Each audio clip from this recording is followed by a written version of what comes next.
Bismillahirrahmanirrahim. Assalamualaikum warahmatullahi wabarakatuh.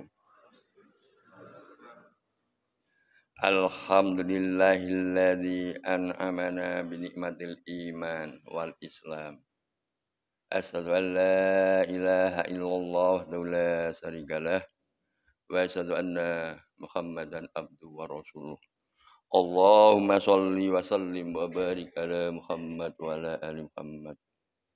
Kama shallaita ala Ibrahim wa ali Ibrahim. Amma ba'du.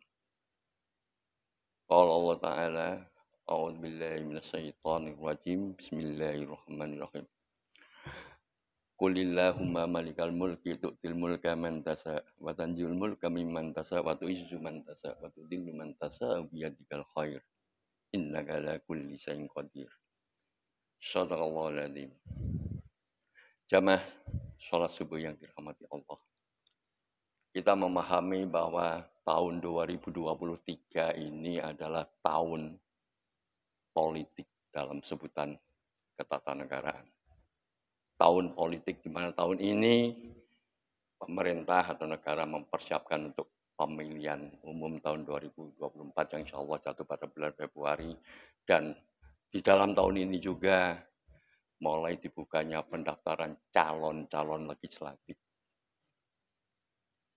Karena itu kami pribadi menyarankan siapapun yang punya potensi yang tidak ada larangan karena peraturan perundang-undangan, janganlah takut untuk menjadi salah satu anggota atau calon legislatif dari partai apapun. Jangan pernah merasa kita berpolitik itu kotor. Kotor tidaknya tergantung niatan kita. Kalau kita sebagai umat muslim menganggap politik kotor, maka jangan pernah harap muslim akan menjadi pemimpin. Saya sarankan siapapun yang tidak ada larangan peraturan perundangan, misalnya SN tidak bisa, harus mundur dulu. Ketua PDM harus berhenti dari PDM-nya dulu. Selama tidak ada yang melarang aturan itu, silahkan lewat partai manapun. Insya Allah ada 24 partai yang cocok, silahkan. Biar insan-insan yang berasal dari muslim ini bisa duduk di parlemen sebanyak-banyaknya dan bisa mewarnai setiap ketentuan peraturan perundangan yang dihasilkan bernuansakan Islami. Itu pesan dan saran saya. Allah sudah berfirman sebagaimana yang saya sebutkan dalam preambel tausiah pagi ini. Yang maknanya, katakanlah wahai Muhammad, wahai Tuhan pemilik kekuasaan, Engkau berikan kekuasaan kepada siapapun yang Engkau kehendaki. Dan Engkau cabut kekuasaan dari siapapun yang Engkau kehendaki. Engkau muliakan siapapun yang Engkau kehendaki. Dan Engkau hinakan siapapun yang Engkau kehendaki. Di tangan Engkaulah segala kebajikan. Sesungguhnya Engkau Maha Kuasa atas segala sesuatu. Quran Surat Ali Imran ayat 26. Nah, Allah sudah membukakan pada manusia. Silahkan untuk kita mohon kepada Allah, kita berjuang agar kita bisa terpilih menjadi pemimpin. Dan ingatlah, setiap diri manusia itu adalah pemimpin. Jadi kita pun walaupun tidak di partai dari pemimpin, tapi akan lebih luas jangkauannya kalau kita bisa jadi pemimpin yang lebih tinggi. Kullukum ra'i wa kullukum mas'ul ar-ra'iyati. Setiap kalian adalah pemimpin dan akan diminta pertanggungjawaban atas kepemimpinannya. Hadis riwayat Muslim. Nah, sekarang yang perlu kita persiapkan di dalam hasrat motivasi kita, misalnya kita akan mencalonkan sebagai calon legislatif atau mencalonkan pemilihan bupati menjadi bupati, calon bupati dan sebagainya. Yang perlu diingat bahwa setiap kepemimpinan ini nanti akan dimintai pertanggungjawaban. Kenapa dimintai pertanggungjawaban oleh Allah setiap kepemimpinan? Karena kepemimpinan ini adalah bagian dari cobaan, fitnah. Bisa cobaan ini tergantung dari keimanan individunya. Bisa digunakan cobaan ini menjadikan sebuah nilai keimanan yang lebih baik, menjadi amal soleh, menjadi ajakan kebaikan dengan kekuasaan yang dia miliki untuk beramar ma'ruf nahi mungkar. Atau cobaan ini hanya diambil nikmatnya justru membawa kepada hal-hal yang buruk. Karena cobaan di dalam kepemimpinan yang paling harus kita waspada itu ada 3.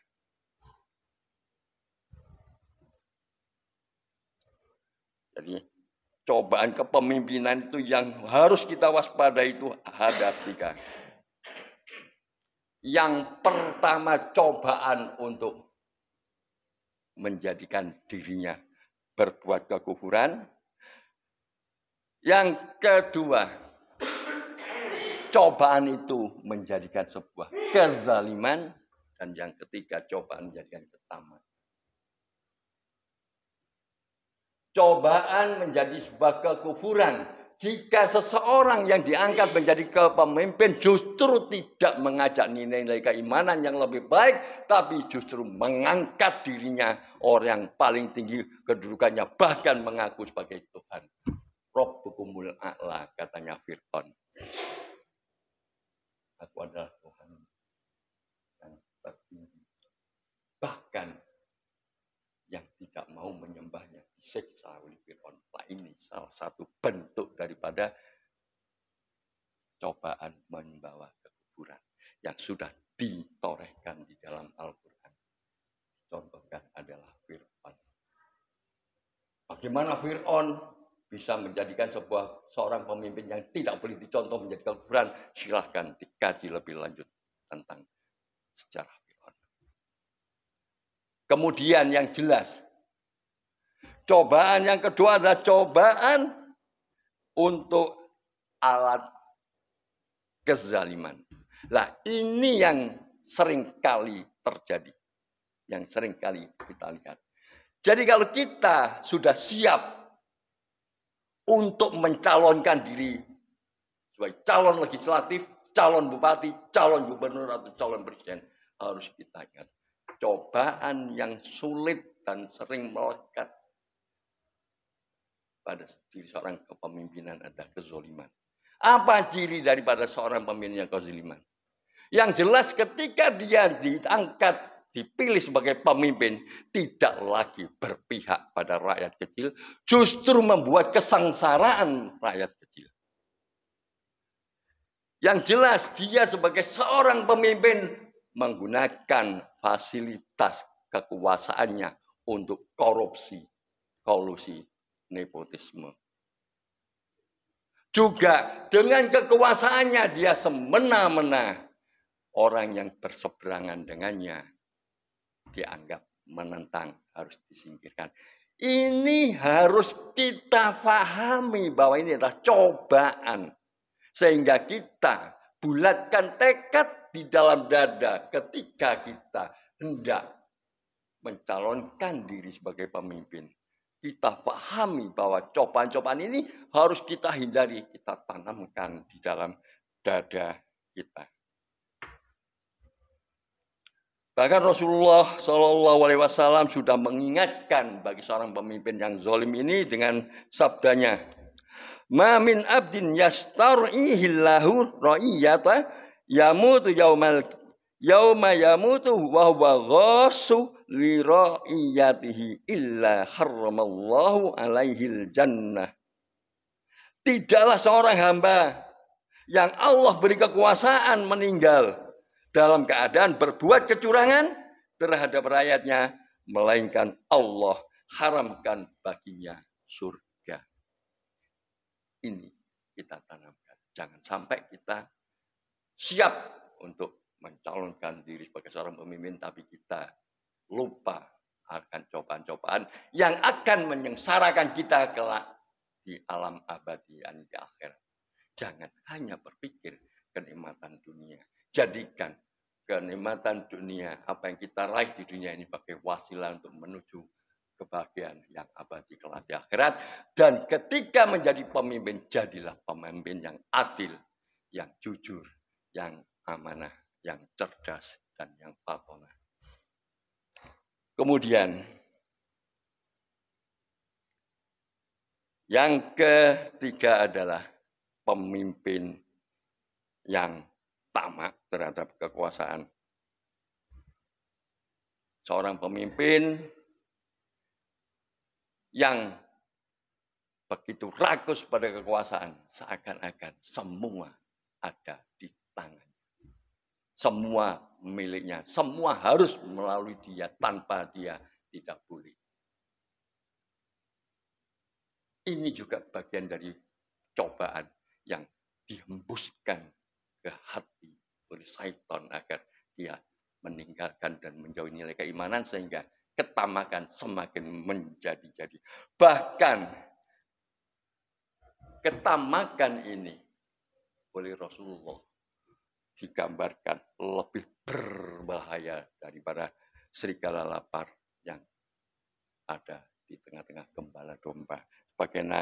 Sebagaimana hadis Rasulullah Sallallahu Alaihi Wasallam.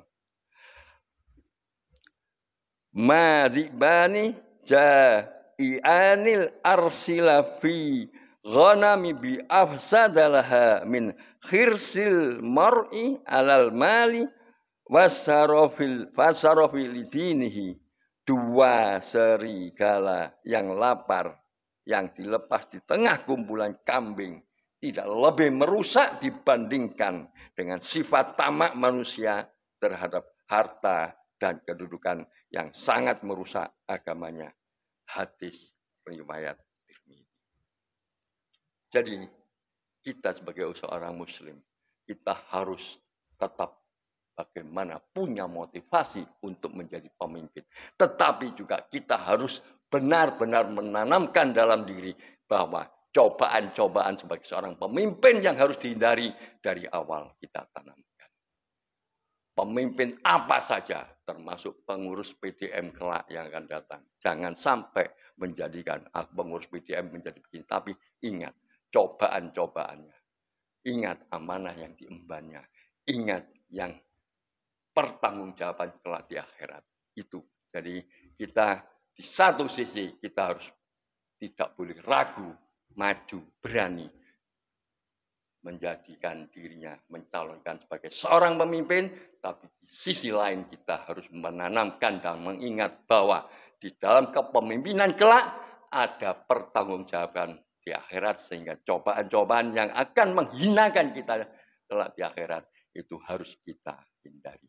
Semoga kita oleh Allah senantiasa diberi petunjuknya. Rabbana la tuzigh qulubana ba'da idh hadaitana wahab lana min ladunka rahmah innaka antal wahhab. Aku qouli hadza wa astaghfiruhu innahu huwal ghafurur rahim. Assalamualaikum warahmatullahi wabarakatuh.